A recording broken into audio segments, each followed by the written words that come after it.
Good evening, Blues. Happy Monday. This is the Manchester is Blues show, and it's Monday night. I hope everyone's well. Do you have a good weekend, pal?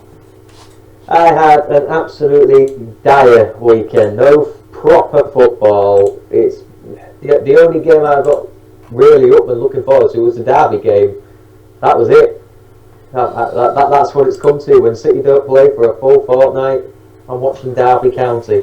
It is a bit grim, isn't it, when there's no football on, nothing to kind of like what time to aim your weekend for. I'm very diarised with what I do, so I like to know exactly what I'm doing time wise and stuff like that. And it does revolve around City, which is a little bit sad, but I don't think I'm alone in that, am I, when it comes to stuff like that.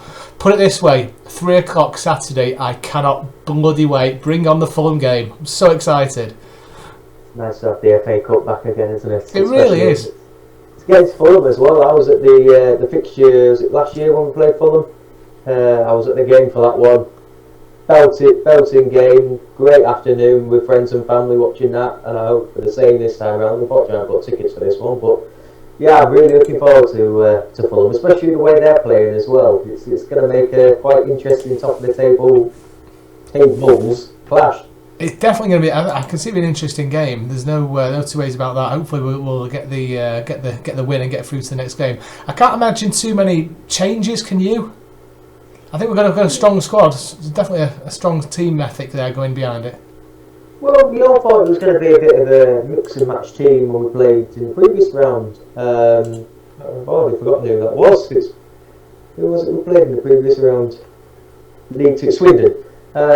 We all sort of predicted quite a youthful team, and yet we seem to put out a very experienced first team, which is full credit to Lincoln. You know, we've got to put out a team, and it wasn't exactly all straightforward, albeit we won 4-1. There's still a game in there, and I'm expecting the exact same thing, a really strong team. I think now we're out of the League Cup, Pep likes his domestic trophies, and if he's not got his League Cup this season to look forward to, it's going to be a FA Cup, so I see nothing but full first team for that game. Absolutely, and we obviously come in on the back of a 1-1 draw out against Southampton, so that's going to be, I think that's going to be weighing heavily on the minds, and I think they want to put up a good performance as well. So I don't fancy being in Fulham shoes if we get onto we get our shooting boots on this weekend. I don't fancy being in Fulham's position, because you know it's a funny one, isn't it? Because as soon as the final whistle went at St Mary's, is it St Mary's?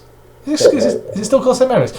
Yeah, social media was like, "Oh, City are bottling it." Well, they're like, we drew away at Southampton, guys. Come on, get a grip. And that was after 12 straight league wins. Yeah, come on, guys. Please. And obviously we play Fulham on Saturday, and we've got Brentford next Wednesday. I want to say Tuesday, Wednesday, and then obviously Norwich on Saturday as well. So we've got a good couple of games where we can make a real difference. Good 6 points there, and we go straight into Sporting. They won't thank me for saying that, will they? It's an exciting few weeks coming up. We've got competitions left, right and centre, return to the Champions League, back in the FA Cup, leagues. I will admit, I was cocky in the previous show before we played Southampton. I was like, that Leeds wrapped up. That Liverpool game is looking a massive fixture now, bigger than it's probably been since we faced them in the Champions League. Oh, I'm trying not to think about it, pal. I'm trying not to think about it. It's a few weeks away yet, though, isn't it? It's a while away yet, so we got a bit of time to recover, and so have them though. To be fair, should we just do it? We don't want to do a quick one tonight, are we? A bit of a compact show, but yeah, I want to talk about City's signing of Álvarez today from River Plate, which has been confirmed. Music to my ears. I'm really looking. I think I sang about this guy last time we spoke, and how much I'm looking forward to seeing him play. I've had a couple of weeks since the rumour mill came through. Have you managed to do some research on him and have a look at his technique and how he'll fit into our team? If he'll fit into our team, of course. That's the big if. Yeah, he seems to be quite hyped over there, especially in River Plate's team. He seems to be their main talisman. He's the one scoring all the goals. When I heard of him, I knew nothing about him. Done a bit of research. He's quite small. I think 5'8", 5'9", or something like that. I can't fully remember, but he's a goal machine. He's not battering in like a goal every game type thing, but he certainly knows where the back of the net is, and he's very capable of scoring with everything: head, both feet. Apparently, he's even scored with his backside, so him and Julián have got something in common. I love it. But he looks quite exciting. Whether he'll get to the team is a different matter. I think the price tag we've paid for him, you would suggest that. But it just depends on how he will fit. If we're still maybe going in for Haaland or Harry Kane, which seems to be still the main rumours, if we're going in for him, I kind of hope we don't go in for one of the big names, because we've managed so far without a striker. If we've got a lad who's clinical in front of goal, maybe that's all we need. He seems quite versatile with the ball at his feet as well, so he might be the perfect player to fit into a Pep system. Listen, this lad's coming from a league which is obviously not as on the same peak as the Premier League, but he's scoring goals, he's assisting. I think he's got. I read on Twitter before that he's got 5 international starts or caps for Argentina.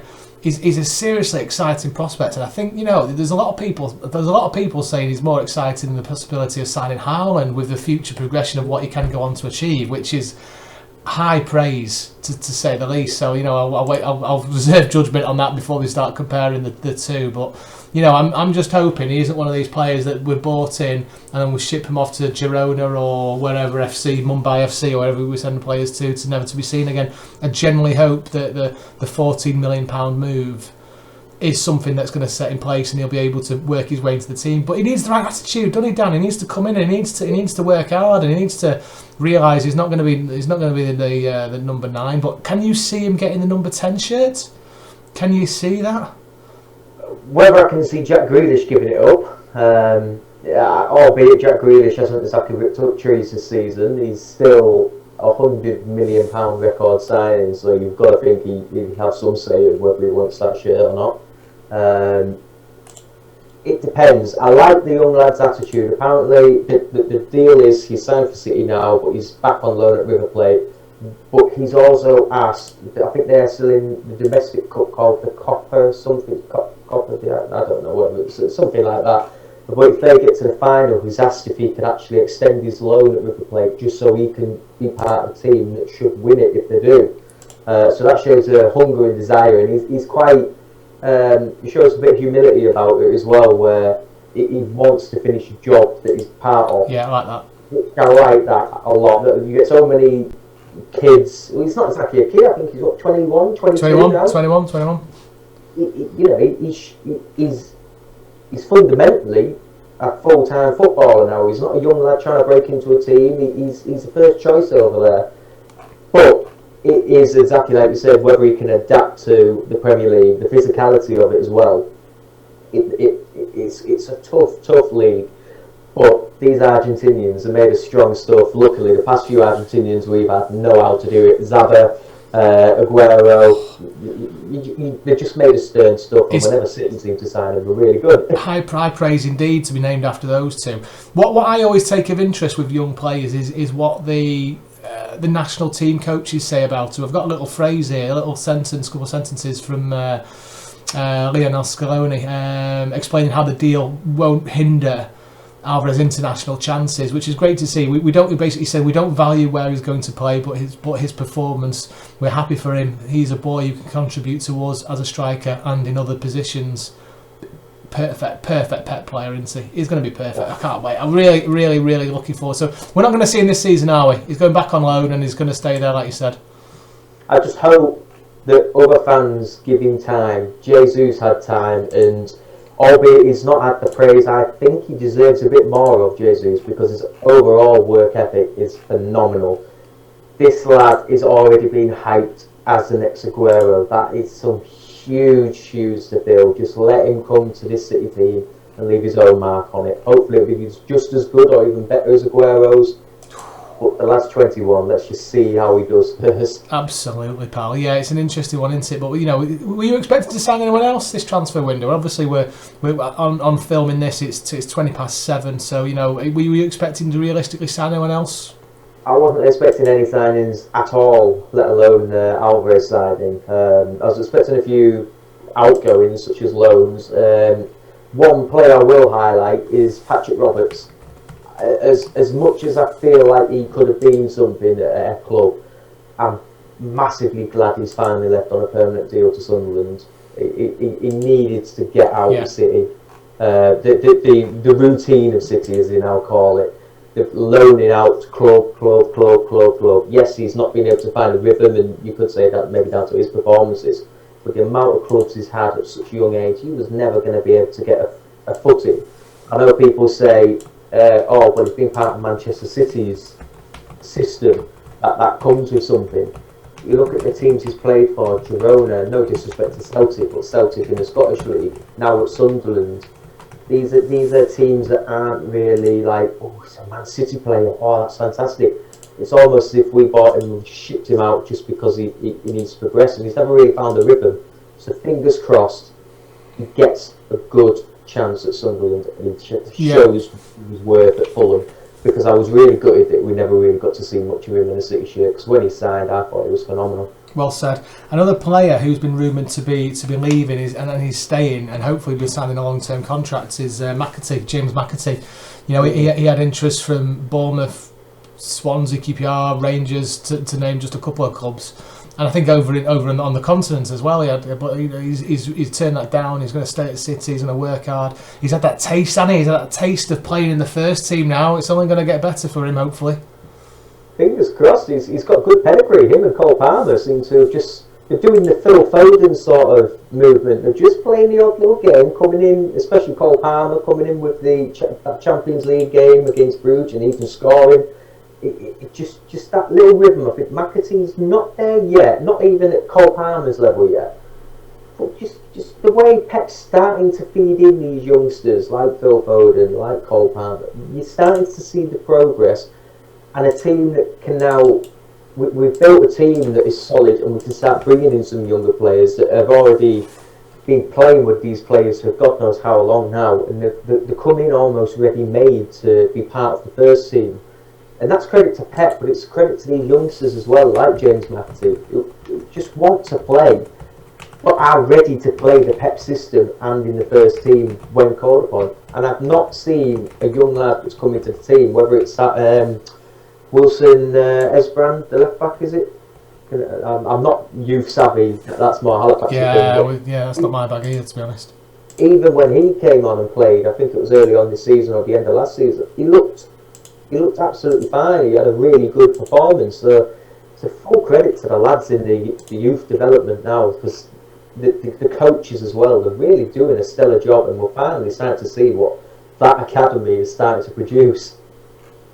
Yeah, and if we keep adding on top of that talent from all the continents, like the Álvarez's of the world, you know, we're just bolstering up the existing players we've got. Do you think that was it you that was telling me there's a new rule coming into play about how many signings we can have on loan or going out there? Was that you that was mentioning that? Yeah, I think that was Tom Young, but I think it's international.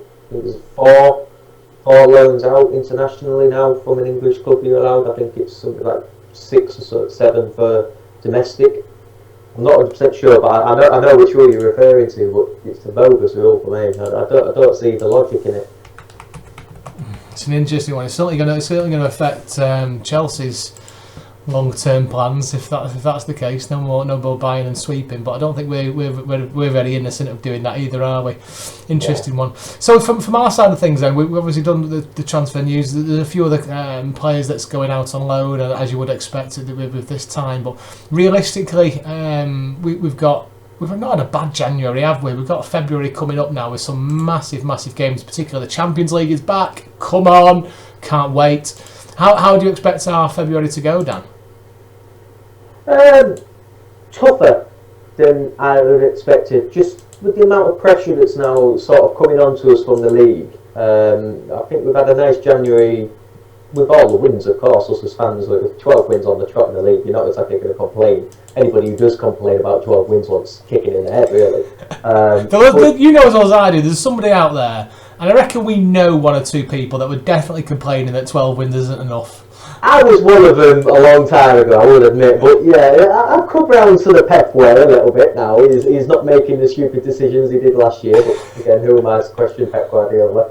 No, I think February is going to be a lot tougher than I thought it would be coming into January. A lot of games here, there, and absolutely everywhere, different competitions. It's going to be a nice rhythm like we've had in January and December. So I'm expecting a few slip-ups, but overall, I think the lads after that Southampton draw, they need a good kick up the backside. I think 2 weeks off, they might have a bit of rhythm. Riyad Mahrez is back now. I think he'll be gunning to start playing a bit better because he left the AFCON in abysmal form with Algeria. They were shocking, and he wasn't much better than any of them that were playing. So I think he's got a point to prove back in the league. I'm looking at our 4 fixtures in February. We've discussed 2 of them before. We've got Brentford and Norwich. Then we've got a little break for the Champions League. Then we played Spurs and Everton. See, I'd like to say the massive congratulations to Man City legend Frank Lampard for getting the Everton job as well. We're going to be facing him in a few weeks, aren't we? So you'd like to think Brentford and Norwich are wins. Spurs is going to be a tough game. Everton, I think, will be a tough game. I think Frank will get them playing quite well in the next couple of weeks. Hopefully, not too well that they take more points than they need to off us. But you'd like to think we get 4 wins in Feb. Yeah, I'm quietly confident, but I'm still seeing the pessimistic side of me. You and City, Dave, have sort of instilled that in me now, where I've got to be a little bit wary because we all know what Norwich could do, especially a couple of years ago in that god-awful game at Carrow Road. They're on a little bit of form now. Dean Smith's got them playing very well, it has to be said, albeit not as good as what you'd expect of the Norwich side, probably one of the worst Norwich sides you've seen. But Brentford as well, there's one side on Brentford, which obviously will play. Absolutely fantastic to see Christian Eriksen back in the Premier League after everything he went through in the Euros. So I can't wait for us to face him, should he be fit to play. So really happy to see him back in the Premier League and just standing up. Brentford will be a tough one.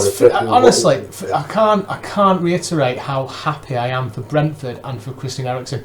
I don't even know why Brentford. Where does that come from? That was a curveball I just was not expecting. It's the Brentford way. They sign primarily Danish players. It's been a club. What's the word I'm looking for? It's sort of installed in the club hierarchy. They've fundamentally go for young Danish players and sell them on.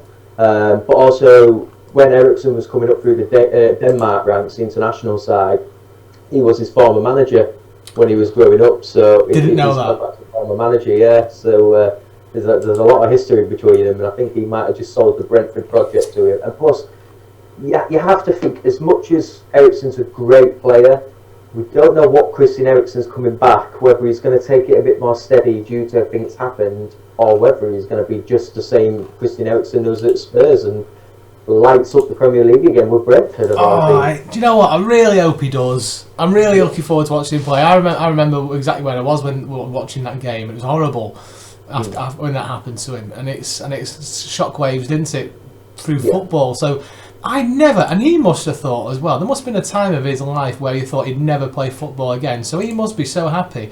But they've got to keep a careful eye on him, haven't they? They're obviously going to have the best medical staff that the money can buy looking after him, and let's face it, they wouldn't have signed him if there's any possible negative things that could come out of it. So good luck to him. Fair play. Yeah, fair play to Brentford for taking the risk. He's what makes me think it'll be an even tougher game at Brentford than I thought it would. We're at home, aren't we? Yeah, we are. He's the player that sort of just tipped me back over the edge. If he's fit enough to play, he gives Brentford a bit more credibility than I would have thought before they signed him. When we face it. So, Everton, we don't know what they're going to be like. If they lose to Newcastle, they're going to be really gunning for every point that they can get because they're massively in the relegation fight now. So they'll be tough. And the way their team sets up, I think the previous game they had 8 outfield players that were all 6 foot and over.